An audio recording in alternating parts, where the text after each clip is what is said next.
Hello बच्चों, welcome back to my channel @play way learn। बच्चों, आज हम क्लास 5th की जो आपकी फर्स्ट कविता है हिंदी की गुंजन बुक में, वह शक्ति हमें दो, उसको करने जा रहे हैं। तो उसका है फर्स्ट चैप्टर आपका कि वह शक्ति हमें दो। ये आपकी एक कविता है जिसको आपके मुरारी लाल शर्मा देशबंधु जी ने लिखा है। तो इसमें बोला है, सबसे पहले बातों बातों में हम धार्मिक स्थलों पर क्यों जाते हैं। तो क्यों जाते हैं बच्चों हम धार्मिक स्थलों पर? जब भी हम धार्मिक स्थलों पर जाते हैं तो हमें क्या होता है, एक मन में अजीब सी शांति मिल जाती है, सही जो है मार्गदर्शन मिल जाता है। तो इसीलिए हम धार्मिक स्थलों पर जाते हैं और एक अच्छी शक्ति हमें क्या हो आए, हम अच्छे अच्छे काम करें, इसीलिए हम धार्मिक स्थल पर जाते हैं। अब धार्मिक स्थल कौन से होते हैं आपके? जैसे मंदिर हो गया, आपके जो गुरुद्वारे में जाते हैं उनका गुरुद्वारा हो गया, जो मस्जिद में जाते हैं उनका मस्जिद हो गया। तो सब धर्मों के अपने अपने धार्मिक स्थल होते हैं। हम प्रार्थना क्यों करते हैं? हम प्रार्थना इसीलिए करते हैं ताकि हम जीवन में हमेशा अच्छे काम करें, बुरी आदतों से बचे रहें और जो है हमें मन की शांति मिलती रहे। अपनी किन्हीं 2 अच्छी बातों के बारे में बताओ। तो आपकी जो भी कोई 2 अच्छी बातें हैं उसके बारे में आपको इसमें बताना है। अब देखो, प्रार्थना मनुष्य को श्रेष्ठ बनाती है, मतलब उसको अच्छा बनाती है। यह मनुष्य में दया, ममता, परोपकार, अहिंसा, सहयोग जैसे गुणों का निर्माण तथा विकास करती है। प्रस्तुत प्रार्थना में कविता ने सभी का मंगल करने की कामना व्यक्त की है कि ये जो हमारी कविता है इसमें वह शक्ति हमें दो, इसमें जो है जो कवि है उन्होंने क्या बोला है कि सबका जो क्या हो मंगल हो, मतलब सबका क्या हो अच्छा हो, इसके बारे में कवि ने क्या किया है, प्रार्थना की है। तो इसके कुछ जो है शब्द अर्थ है, पहले वो देख लें, फिर उसके बाद हम कविता पढ़ते हैं। तो सबसे पहले दयानिधि। दयानिधि होता है आपका भगवान। कर्तव्य मतलब मार्ग। पर होता है आपका सेवा, पर सेवा होता है दूसरों की सेवा। विकलो होता है जो विकलांग हो, शारीरिक रूप से जो क्या होते हैं, कमजोर होते हैं, उनको क्या बोलते हैं, विकलों बोलते हैं। जग जीवन। हीन होता है आपका दुखी। दीन मतलब गरीब। निबलो मतलब कमजोर। सेवक होते हैं आपके सहायक। संताप होता है आपका कष्ट। हरे मतलब दूर करे। छल होता है आपका धोखा। द्वेष मतलब होता है ईर्ष्या। पाखंड होता है आपका झूठा दिखावा। दम होता है घमंड।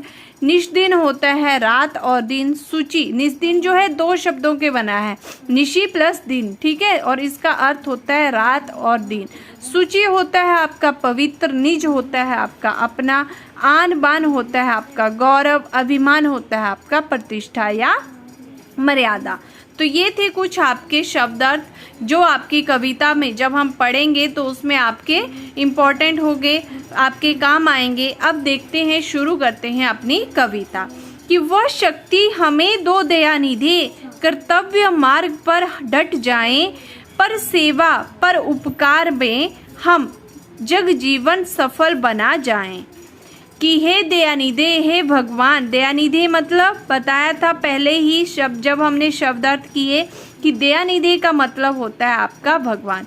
कि हे भगवान हमें वो शक्ति दो, हमें वो क्या दो, शक्ति दो। कर्तव्य मार्ग पर डट जाएं हम, कि हम जो है अपने जो हमारा मार्ग है उसके ऊपर क्या जट जाएं, डट जाएं। जो हमारा कर्तव्य है, जो हमारा हम जीवन में करना चाहते हैं उसके ऊपर हम क्या कर जाएं, डट जाएं। पर सेवा पर उपकार में हम जग जीवन सफल बना जाएं। कि जो हमारा क्या है, दूसरों की सेवा, दूसरों का उपकार करने का हमारे जीवन का जो मार्ग है, कर्तव्य है, उसको हम करें और अपना जो हमारा जीवन है उसको हम क्या करें, सफल बना जाएं। एक बार फिर सुन लो कि वह शक्ति, हे भगवान हमें वह शक्ति दो जिससे हम क्या करें, अपने कर्तव्य पर, अपने मार्ग पर, अपने रास्ते पर ऐसे डट जाएं कि दूसरों की क्या करें, सेवा करें, जो दूसरों का उपकार करें और हम अपने जो हमारा जीवन है उसको क्या बना दें, सफल बना दें। ठीक है। अब दूसरा जो इसमें है वो दिया गया है आपका कि हम दीनहीन निबलों बिकलों के सेवक बन संताप हरें, जो है अटके भूले भटके उनको तारे खुद तर जाएं। कि जो क्या है हीन, हमने जब पढ़ा था शब्द अर्थ तो उसमें बताया था कि दीन होता है आपका गरीब और हीन होता है आपका दुखी। कि हम जो दुखी हैं, गरीब हैं, निबलों विकलों, कि जो क्या है कमजोर हैं, जो विकलांग हैं, उनके क्या बन जाएं, हम सेवक बन जाएं, अर्थात उनकी सेवा करें।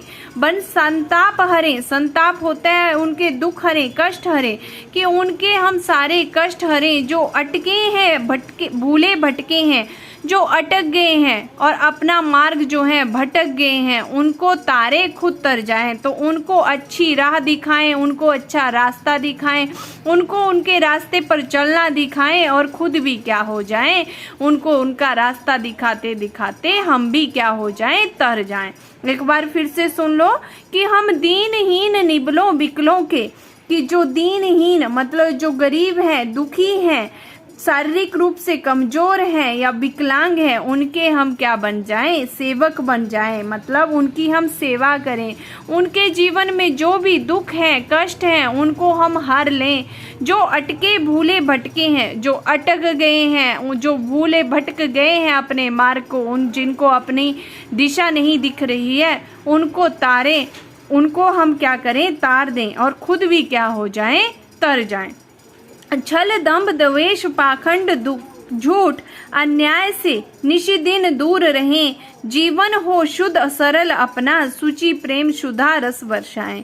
कि जो छल करते हैं, ठीक है, दंभ करते हैं, द्वेष करते हैं, मतलब जो धोखा देते हैं, ईर्ष्या करते हैं या क्या करते हैं, झूठा दिखावा करते हैं, इन सब से हम क्या करें, रात दिन दूर रहें। हमारा जीवन क्या हो जाए, शुद्ध हो जाए, सरल हो जाए, हम इस बुरे रास्ते पर नहीं चलें और जो हमारा क्या है, प्रेम है, अपना पवित्र है मार्ग, उसको ही हम क्या करें, चुने और प्रेम शुद्धा रस बरसाएं और सबके लिए हम क्या करें, प्रेम भरा रास्ता अपनाएं। ठीक है, एक बार फिर से देख लो कि जो क्या है, धोखा देते हैं या ईर्ष्या करते हैं या पाखंड झूठ बोलते हैं, अन्याय करते हैं, उनसे क्या रहें, रात दिन दूर रहें, अपने जीवन को शुद्ध बनाएं और क्या करें, सूची प्रेम शुद्धा रस बरसाएं। निज आन बान मर्यादा का प्रभु ध्यान रखें, कि जो हमारी क्या है, गौरव है, अपना हमारा क्या है, गौरव है, अभिमान है, प्रतिष्ठा है, उसका हमारा क्या रखें, ध्यान रखें, अभिमान रहें। जिस देश जाति में जन्म लिया, कि हमारी जो प्रतिष्ठा है, मर्यादा है, जिस देश में हमने जन्म लिया, उस देश के लिए बलिदान हो जाए, मतलब उस देश पर ही हम अपने क्या करें, प्राण न्यौछावर करें। तो ऐसे प्रभु हमारी क्या करना, हमारे मन को रखना, हमें वैसी शक्ति देना कि हम ये सारे काम क्या कर सकें, अच्छे से कर सकें और सही ढंग से अपने रास्ते पर चल सकें और अपना काम सही से कर सकें। तो ये आपकी जो पॉइंट थी, जिसमें कविता थी जो मुरारी लाल शर्मा देशबंधु जी ने लिखी थी, इसमें इन्होंने ये बताया गया था।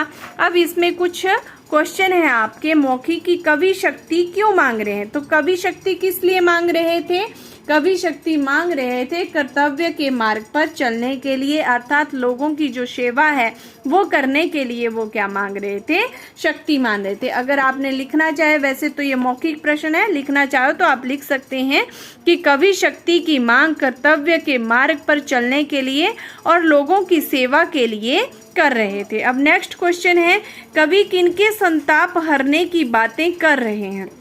तो कवि जो है दीनहीन, अर्थात जो गरीब हैं, दुखी हैं, कमजोर हैं, वो अपंग हैं, शारीरिक रूप से विकलांग लोगों के संताप हरने की बातें कर रहे हैं। हम अपने देश के लिए क्या कर सकते हैं, तो क्या कर सकते हैं, हम अपने देश के लिए अपना सर्वस्व न्यौछावर कर सकते हैं, मतलब अपना बलिदान तक दे सकते हैं। ठीक है, अब नेक्स्ट है, हम प्रार्थना, यह प्रार्थना किसने लिखी। तो यह प्रार्थना जो है वो आपकी किसने लिखी थी, यह प्रार्थना मुरारी लाल देशबंधु जी ने लिखी। आपकी यह प्रार्थना किसने लिखी, मुरारी लाल देशबंधु जी ने। ठीक है, अब नेक्स्ट है आपका जीवन को सफल बनाने के लिए क्या करना होगा। तो जीवन को सफल बनाने के लिए हमें अपना जीवन दूसरों की सेवा में क्या करना होगा, बिताना होगा। दूसरों की सेवा हमें क्या करनी पड़ेगी, तभी जो है हम अपने जीवन को सफल बना सकते हैं। कवि किन दुर्गुणों से दूर रहना चाहते हैं? तो जो कवि है वो घमंड, ईर्ष्या, झूठा दिखावा करना, झूठ बोलना आदि से क्या करना चाहते हैं, दूर रहना चाहते हैं। अब नेक्स्ट है आपका कि दीन दुखियों के कष्टों को कैसे दूर किया जा सकता है? तो दीन दुखियों के कष्टों को उनकी सेवा, उनके सेवक बन के दूर किया जा सकता है। जब आप उनकी सेवा करोगे, उनका सेवक बन जाओगे, तो आप उनके कष्टों को क्या कर सकते हो, दूर कर सकते हो। कवि किन बातों का ध्यान रखना चाहते हैं? कवि किन बातों का ध्यान रखना चाहते हैं? तो हो जाएगा कि कवि आन बान और मर्यादा का ध्यान रखना चाहते हैं। प्रार्थना का संदेश लिखो। तो प्रार्थना का संदेश क्या था? इसमें हमें यह संदेश मिलता है कि मनुष्य को अपने मानवता धर्म का पालन करना चाहिए। समाज में जो भी लोग गरीब, दुखी या लाचार हैं, उनकी क्या करनी चाहिए, मदद करनी चाहिए। ऐसा नहीं है कि जो गरीब दुखी हैं उनकी आप सहायता ना करो, सिर्फ अपने काम से मतलब रखो। वो जो है वो प्रार्थना नहीं होती है, उसमें जो है मनुष्य की भलाई नहीं है। कवि दयानिधि से क्या मांग रहे हैं? तो कवि दयानिधि से धन मांग रहे हैं, शक्ति मांग रहे हैं, भोजन या वस्त्र। तो क्या मांग रहे थे? शक्ति। तो शक्ति के ऊपर आप क्या कर दोगे, टिक लगा दोगे। कवि कैसा जीवन चाहते हैं? सुखी, दुखी, शुद्ध, सरल या निरोगी। तो कौन सा जीवन चाहते थे कवि? शुद्ध और सरल जीवन चाहते थे। ठीक है। अब नेक्स्ट है आपका भाषा ज्ञान। उपकार शब्द, इसके क्या करने हैं आपको, विप्रार्थिक मतलब विलोम शब्द लिखने हैं। तो उपकार का क्या हो जाएगा, अपकार। सफल का हो जाएगा असफल। अन्याय का हो जाएगा न्याय। झूठ का हो जाएगा सच। जीवन का हो जाएगा मरण। सुखी का हो जाएगा दुखी। अब दो पर्यायवाची शब्द लिखो। सेवक का क्या हो जाएगा, दास और नौकर। प्रभु का हो जाएगा आपका ईश्वर और भगवान। जग का हो जाएगा संसार और दुनिया। ठीक है। बलिदान का हो जाएगा न्यौछावर और आहुति। ठीक है। तो ये हो जाएगा इसका। अब इनका है वर्ण विच्छेद करो। जैसे शक्ति को लिखा है श प्लस अ प्लस क प्लस त प्लस ई, शक्ति। प्रेम प प्लस र प्लस ए प्लस म प्लस अ। ठीक है। तो ये बन जाएगा प्रेम। जन्म ज प्लस अ प्लस न प्लस म प्लस अ। कर्तव्य क प्लस अ प्लस त प्लस र प्लस अ प्लस व। ये हलंत है, मतलब इसका मतलब होता है कि आधा है, पूरा शब्द नहीं है, ये आधा है। य हलंत प्लस अ। निशिदिन न हलंत प्लस ई प्लस श हलंत प्लस ई प्लस द हलंत प्लस ई प्लस न हलंत प्लस अ।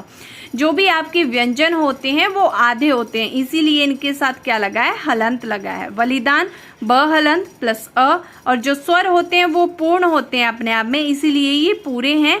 और जो व्यंजन है वो आपके क्या होते हैं, आधे होते हैं, इसीलिए इनमें हलंत लगा है। प्लस ल हलंत प्लस ई प्लस द हलंत प्लस आ प्लस न प्लस अ। कविता के 5 संज्ञा शब्द लिखकर चुनकर लिखो। तो सेवक हो जाएगा, तारे हो जाएगा, दयानिधि, भारत, बच्चे। ठीक है। तो ये हो जाएगा आपका कविता के संज्ञा शब्द। अब नीचे बोल रहा है, नीचे दी गई परिभाषा पढ़ो तथा प्रत्येक के 2 उदाहरण लिखो। किसी व्यक्ति, विशेष, स्थान अथवा वस्तु के नाम को क्या कहते हैं, व्यक्तिवाचक संज्ञा कहते हैं। जैसे राधा हो गया, राघव नहीं होता, राघव, देश। ठीक है। अब जिस शब्द में एक जाति के सभी प्राणियों, वस्तुओं या स्थानों का बोध हो उसे क्या कहते हैं, जातिवाचक संज्ञा। जैसे देश हो गया, बच्चे हो गया, शहर हो गया। किसी व्यक्ति या पदार्थ के गुण, भाव, धर्म, दशा आदि को बोध कराने वाले शब्दों को क्या कहते हैं, भाववाचक संज्ञा। जैसे अभिमान, गुस्सा, खुशी। तो ये हो गया आपके भाववाचक संज्ञा। तो ये था आपका फर्स्ट चैप्टर जिसका नाम था वह शक्ति हमें दो। आई होप बच्चों ये आपको अच्छे से समझ में आ गया होगा। अगर कविता अच्छी लगी होगी और आपको समझ में आ गया होगा तो प्लीज़ वीडियो को लाइक, शेयर और चैनल को सब्सक्राइब करना ना भूलें। अब हम अपनी नेक्स्ट वीडियो में मिलेंगे, तब तक के लिए बाय बाय, टेक केयर।